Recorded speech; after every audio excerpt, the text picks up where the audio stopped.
Hello, my Berserkers and my Shield Maidens. It is I, Runding the Viking Reviewer. And I want to talk to you about a game that I have been looking into here as of recently by the name of No Man's Sky. Now, those of you that don't know, go ahead and check it out. It was featured at E3.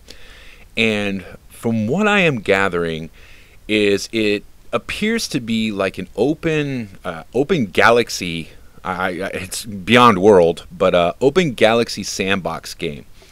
Now, here's the thing about it: is that they're boasting that there are somewhere in the realms of 18 quintillion plus whatever worlds out there. And for those of you that don't know how big that number is, that's bigger than billion, that's bigger than trillion. That's a pretty big freaking number. But there are 18 quintillion different worlds that you can explore. And one of the big grabbing features that they have really been advertising is that even if you were to play this game every day, all right, every waking moment for the rest of your life, you will never explore every single planet that is out there in this world. Now, that is a pretty large boast, if you ask me. Now, some of the other YouTubers out there that I have been checking into say that this is really overly ambitious. And some people are really hyped about it. Other people say that they don't really see the point because it seems like it would just be boring. A lot of tedious play where you're just exploring or you're just fighting factions, and it's just a lot of repetitive gameplay.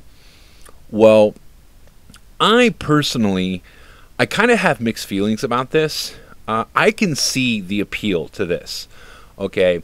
Especially if you're one of those people that likes Minecraft. If you really enjoy Minecraft where there is no real goal or objective. Now, I'm not saying that there isn't in this game. I don't know. And a lot of the people out there that are making these claims that, oh, it's just going to be boring and tedious, they don't know either. Okay? I'm sorry, but what I've been following is they've been really tight-lipped on a lot of the aspects about this game, other than the fact that, you know, you can explore, you can get involved in factions and fight in space battles, and like I said, explore planets, and just a myriad of different things that you can do. Scan for life, upload the information you find on these planets to these beacons, which then puts it in some type of like galactic catalog that people can search through. Anyway, that's about it. And I've seen a lot of people that are already shooting the game down. Now, I'm incredibly excited about this. I love exploration.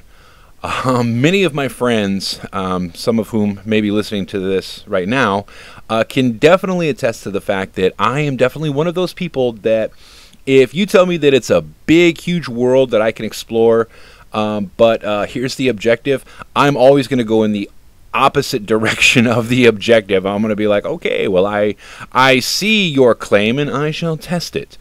Well, I'm excited in that aspect because I do like the thoughts of exploration. Now, if it turns out to be that that is the objective, is to explore, to get involved in factions and space battles and do trading and these various things, I can see the appeal to this. Okay. Now, for those of you out there that are naysayers that are just like, you know, well, you know, it just feels like there's no sense of accomplishment or anything like that. Well, I'm not one of those people that needs a pat on the head and instant gratification for everything that I do in life. Okay, I'm just not one of those people. I'm one of those persons that if I like something or I think I did something cool, I congratulate myself. I don't need somebody else to do it for me. All right. But I think that is absolutely an awesome concept. Because here's how I can see it actually going, is that if you potentially get hundreds of thousands of players, even millions of players, okay, and they're all exploring different facets of the galaxy and in different areas and everything. They're going to be covering a lot of ground. Let's just say that the average player of the game spends maybe, I don't know, 1,000+ hours in this game. Okay, going from planet to planet to planet to planet to planet. And you have several million people playing this game.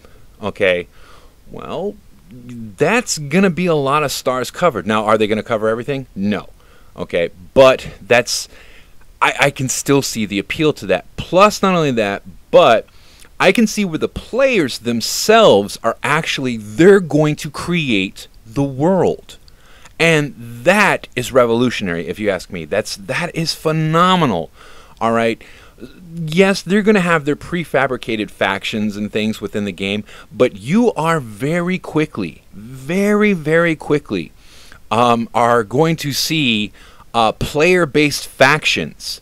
As a matter of fact, you're going to see certain areas of the galaxy carved up like gang neighborhood territories, where if you have aligned yourself with one of the in-game factions or one of the other player factions, you have no business being in this section of space. And I think that is great. I think that's absolutely wonderful. Now, I can also, on the other hand, though, I can see where this can create problems. All right, especially if when it comes to some sort of a marketplace. I can see where they could get a fiasco going on of kind of like what happened to like Diablo 3, where it was just a big, huge open marketplace, and the economy quickly crashed. Because you had people doing very, very shady deals in there. That's pretty much what they did. That's what I'm interested to see on how they actually pull off some type of like a galactic economy, you know. And if there is a way, if there is even the slightest chink in the armor of this galactic economy, you can be assured that the players are going to find it and they are going to exploit the living shit out of it. All right, that's going to happen. It has happened many times before in many other games, and they are absolute fools to think that they would be immune to such things. So I could see where that could be a problem if you give the players too much control over the economy. They're going to exploit it. They're going to artificially inflate certain things. They're going to make it not fun at all, you know, when it comes to actually buying and selling and trading anything. All right. As far as the exploration point is concerned, I think it is going to be great. Okay. I heard it has something kind of like a random generator. There's no way that they've spent the time programming all of these. They've probably put in equations that, you know, it's they have some sort of program that it randomly generates, you know, some of these planets and what have you. And that's pretty cool, you know. So not everybody is going to get the same experience. I'm sure there are some areas of the galaxy that, you know, the same planet that he showed on E3, you'll probably be able to go there if you try to find it. I'm sure that'll be one of the first places people try to find is that particular planet or whatever, lay claim to it. But again, like I said, I could see how certain areas of the galaxy could become carved up, like gang territories, where that could actually be kind of cool. It maybe become problematic because if you want to explore certain areas, you just can't get there if you have to go through these areas of space, you know. So I don't know. I'm very excited about this to see where it goes and what happens with this game. Is it one of those games that the moment it comes out, I'm immediately going to jump on the bandwagon? Absolutely not. No. If there is 18 quintillion planets to explore, I'd say it'd even be safe to wait like a year, maybe even 2 years after the release of that game to let them get all the bugs out and let all of the trolls and douches get tired of the game and move on to something else, and then maybe hop into the game. I don't think there's going to be any shortage of territories or planets to explore if it truly is that large number. Do I think it's a lot of smoke and mirrors and basically misinformation on what the goals and objectives of the game is. It could be. It could be overtly ambitious. I'm just hoping this isn't another like, you know, Peter Molyneux like Fable debacle, you know, where we have all of these grandiose plans and promises, but when it finally comes out, it's not as cool or advanced as was claimed. So I'm just hoping it doesn't turn into that. If it truly is a game where, you know, you can spend a lifetime exploring it and playing it, I think that is absolutely wonderful. I mean, come on, think about that, guys. You know, we are now in a point in our video game evolution where we are now creating living, breathing galaxies. You know, that's pretty freaking amazing. So I'm interested to see where they go with it. Let me know what you guys think down in the comment sections below. I might do another video on this, just kind of touching a little more base on this and finding out what I can. If I find out any more, I'll let you guys know. But anyway, like I said, let me know down in the comments what you guys think about this game. If you think this is a game that is going to be absolutely amazing, or do you think it's just an over-ambitious, boring set of smoke and mirrors that isn't really going to do much, and people are going to get bored and tired of it really, really quickly. But anyway, let me know what you think down below. I am Runing the Viking Reviewer, and as always, my friends, until next time, contemplate this on the Tree of Woe. I'll see you then. Bye-bye.